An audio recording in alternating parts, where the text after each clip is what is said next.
సురక్ష infra projects వారి Suraksha elite HMDA approved premium villa plots Banda Raviryala ORR exit number 10 వద్ద ఈ రోజే మీ ప్లాట్ ను బుక్ చేసుకోండి.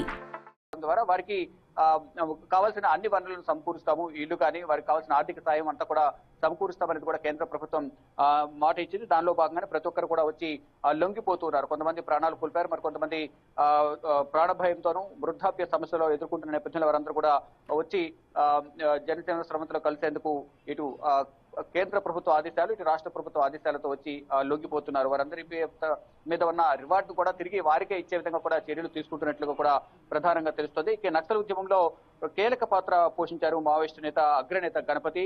ఇక విస్తృతంగా సాగుతున్న గణపతి అలియాస్ ముప్పాల లక్ష్మణరావు లొంగుబాటు ప్రచారం సంబంధించి ఇప్పుడు ఏం జరగబోతుంది, లొంగిపోయారా లేదా అనేది కూడా చూడాల్సింది.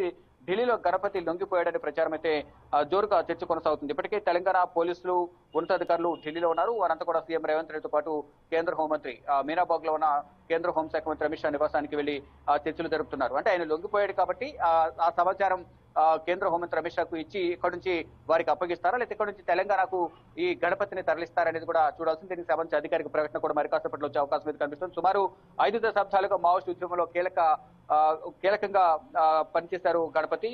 అయితే గణపతి అలియాస్ ముప్పాల లక్ష్మణరావు లొంగిపోయాడా, లొంగుబాటుకు సంబంధించి ఏం జరుగుతోంది అనేది కూడా ఇప్పుడు తీవ్రమైన చర్చ తెలుగు రాష్ట్రాల్లోనూ దేశవ్యాప్తంగా కూడా చర్చ కొనసాగుతుంది. అయితే నేపాల్లో ఇప్పటి వరకు ఆయన తలదాచుకున్నారు. లొంగిపాటికి సంబంధించి చర్చలు జరిపిన తర్వాత నేపాల్ నుంచి ఢిల్లీ చేరుకున్నారు. ఢిల్లీకి సీఎం రేవంత్ రెడ్డి వచ్చారు కాబట్టి సీఎం రేవంత్ రెడ్డితో కలిసి ఇటు డీజీపీ కూడా ఇక్కడ ఉన్నారు, ఎస్ఐపీ కూడా, చీఫ్ కూడా, ఐజీ కూడా ఇక్కడ ఉన్నారు, సుమతి, ఇంటెలిజెన్స్ మొత్తం అందరూ కూడా ఇక్కడ ఉన్న నేపథ్యంలో వారందరూ కూడా కలిశారు, లొంగిపోతానని చెప్పారు అనేది కూడా ప్రధానంగా ప్రచారం జరుగుతుంది. దానిలో భాగంగానే కేంద్ర హోంమంత్రి అమిత్ షాను కలిసి దీనికి సంబంధించి గణపతి లొంగిపాటికి సంబంధించి కానీ ఇప్పటి వరకు ఎంతమంది మావోయిస్టులు లొంగిపోయారు, ఎప్పటి వరకు దీనికి సంబంధించి ఒక పులి స్టాప్ పడబోతుంది అనేది కూడా సీఎం రేవంత్ రెడ్డి వారి బృందం కేంద్ర హోంశాఖ మంత్రి అమిత్ షాతో వివరించే అవకాశం అయితే ప్రధానంగా కనిపిస్తుంది. అనారోగ్యంతో 2018లో సంబాల కేశవరావుకు బాధ్యతలు అప్పగించారు గణపతి. గణపతిపై దేశంలోని 12 రాష్ట్రాల్లో చాలా కేసులు కూడా నమోదయ్యాయి. ఈ మావోయిస్టు ఉన్న గణపతి పైన అనేక కేసులు ఉన్నాయి, అనేక సార్లు దాడులు చేసిన నేపథ్యంలో ఈ మావోయిస్టు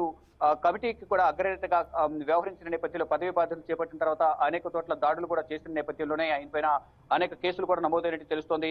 ఇక గణపతి తర్వాత దండకారణ్యానికి ఆయన పైన కేసులు నమోదవడం, అనారోగ్య సమస్యలు పాల్గొనడంతో వేరే వారికి బాధ్యత అప్పగించారు. ఆ తర్వాత అరణ్యానికే అడవులకే పరిమితమయ్యారు ఆయన. తర్వాత 2024 జూలై ఆగస్టు మధ్య అబూస్బడ్ అడవుల్లో గణపతి ఉన్నట్లు కూడా తెలుస్తుంది. పాలిట్ బ్యూరో కేంద్ర కమిటీ సభ్యులతో భేటీ అనంతరం గణపతి నేపాల్ కు వెళ్లారనేది మొదటగా ప్రచారం అయితే జరిగింది. ఆయన నేపాల్లోనే ఉన్నారా, ఇంకా వేరే ఎక్కడైనా ఉండి అక్కడి నుంచి ఢిల్లీకి వచ్చారనేది కూడా తెలియాల్సింది. ఏదేమైనప్పటికీ కూడా దేశవ్యాప్తంగా నక్సలిజాన్ని రూపుమాపాలనేది కూడా కేంద్ర ప్రభుత్వం భావిస్తోంది. దానిలో భాగంగానే రాష్ట్రాలను సమన్వయం చేసుకుని ఇటు రాష్ట్రాలు ఎక్కడెక్కడైతే నక్సలిజ ప్రాంతాలు ఎక్కడైతే ఉన్నాయో అక్కడంతా కూడా జల్లెడ పట్టి వివిధ పేర్లతో ఆపరేషన్ కగార్ కానీ ఇతర పేర్లతో వాటిని అందరినీ కూడా ఈ నక్సలిజాన్ని రూపుమాపాలనేది కూడా ప్రధాని చెప్తున్నారు. ఎక్కడికొక్కడ ఈ వచ్చిన నూతన టెక్నాలజీ, అధునాతన టెక్నాలజీతో మావోయిస్టులు ఎక్కడ ఉన్నారని కూడా కనుక్కుని వారిపై అటాక్ చేయడం, అటాక్ లో భాగంగా అనేక మంది మావోయిస్టులు చనిపోతున్నారు. ఇటు మావోయిస్టుల కాల్పులు కూడా ఇటు పోలీసులు కానీ భద్రతా బలగాలు కూడా కొంతమంది చనిపోతున్న పరిస్థితి కనిపిస్తుంది. అయితే దీని అంతటి కూడా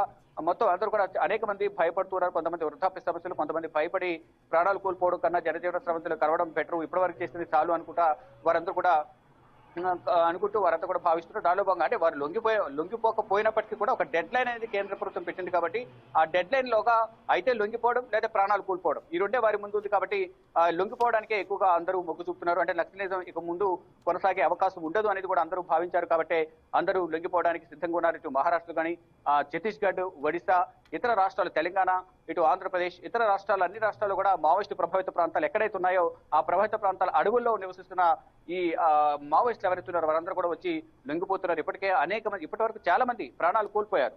ఇలా ప్రాణాలు కోల్పోవడం కన్నా వెళ్ళి మర్యాద పూర్వకంగా లొంగిపోవడం ద్వారా కొంత మర్యాద దక్కుతుంది అనేది కూడా ప్రధానంగా వారందరూ కూడా భావిస్తున్నారు. దానిలో భాగంగానే సీఎం రేవంత్ రెడ్డి ముందు ఈరోజు లొంగిపోయారు అనే ప్రచారం జరుగుతుంది. కానీ దానికి సంబంధించి ఇంకా అధికారికంగా తెలియాల్సి ఉంది. ఇంకా ప్రధానంగా చూసుకుంటే తెలంగాణ డీజీపీ శివధర్ రెడ్డి గణపతి లొంగిబాటు దిశగా కూడా కొన్ని కథలో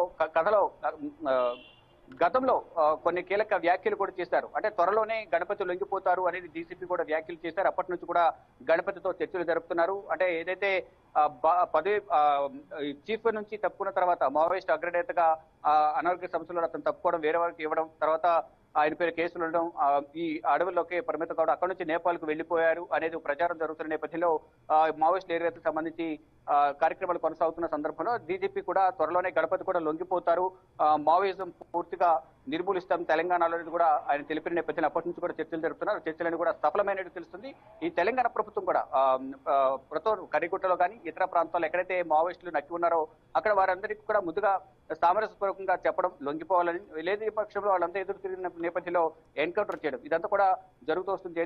దేశవ్యాప్తంగా ఇటు తెలంగాణలో కూడా మావోయిస్టు రహిత రాష్ట్రంగా తీర్చిదిద్దాలనేది తెలంగాణ ప్రభుత్వం, తెలంగాణ సీఎం రేవంత్ రెడ్డి భావిస్తున్నారు. అంటే ఆయన దగ్గరే హోంశాఖ కూడా ఉంది కాబట్టి ఆయన ఆధ్వర్యంలో డీజీపీ కానీ ఇటు ఇతర ఇంటెలిజెన్స్ అధికారులందరూ కూడా వెళ్లి అమిత్ షాతో చర్చించారు. దీనికి సంబంధించి గణపతికి సంబంధించి కానీ ఇంకా ఎవరెవరు ఉన్నారు వారందరికి సంబంధించి తెలుగు రాష్ట్రాలకు సంబంధించి ఎవరైనా ఉన్నారా, తెలంగాణకు సంబంధించి ముఖ్యంగా ఎవరు ఉన్నారు, దానికి సంబంధించి మరోవైపు ఇప్పటివరకు కేంద్ర ప్రభుత్వం తీసుకున్న చర్యలు, మావోయిస్టులు ఎంతమంది లొంగిపోయారు, ఎంతమంది హతమయ్యారు అనే అంశాలపై కూడా కేంద్ర హోంమంత్రి అమిత్ షా కూడా సీఎం రేవంత్ రెడ్డికి పలు వివరాలు వెల్లడించే అవకాశం అయితే కనిపిస్తుంది. మొత్తంగా చూసుకుంటే దాదాపు 50 సంవత్సరాలుగా మావోయిస్టుగా కొనసాగుతున్న ఆయన ఇప్పుడు అనారోగ్య సమస్యల వల్ల 2018 నుంచి కీలక బాధ్యతలు తప్పుకోవడం, తర్వాత లొంగిపాటుకు సంబంధించి చర్చలు జరపడం, ఇటు శివధర్ రెడ్డి చేసిన వ్యాఖ్యలను బట్టి ఆయనతో చర్చలు జరిపారనేది ప్రధానంగా అర్థమవుతుంది. ఈ నేపథ్యంలోనే ఆయన నేపాల్ నుంచి నేరుగా ఢిల్లీ వచ్చారు అనేది కూడా ప్రచారం జరుగుతుంది. ఇప్పుడు నిజంగానే రేవంత్ రెడ్డి ముందు లొంగిపోయారా లేక లొంగిపోతానని ఏమైనా మాట ఇచ్చారా? ఒకవేళ లొంగిపోతానని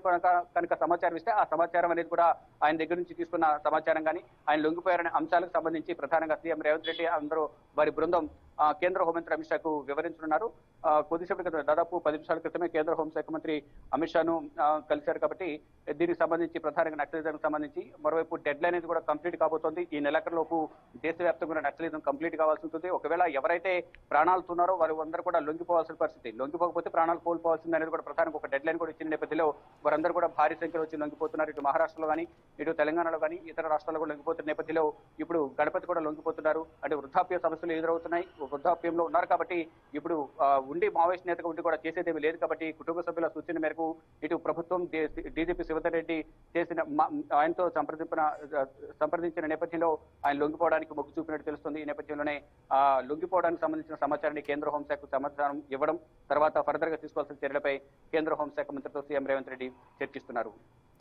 ప్రస్తుతం గణపతి మీద ఎంత రివార్డు ఉంది, అలానే తెలంగాణ ప్రభుత్వం దగ్గర దాదాపు చాలా మంది మావోయిస్ట్ అగ్రనేతలు అందరూ కూడా లొంగిపోతున్నారు. అలానే గణపతి ఒకవేళ లొంగిపోతే గణపతితో పాటు ఎవరెవరు లొంగిపోయే అవకాశాలు ఉందనుకోవచ్చు?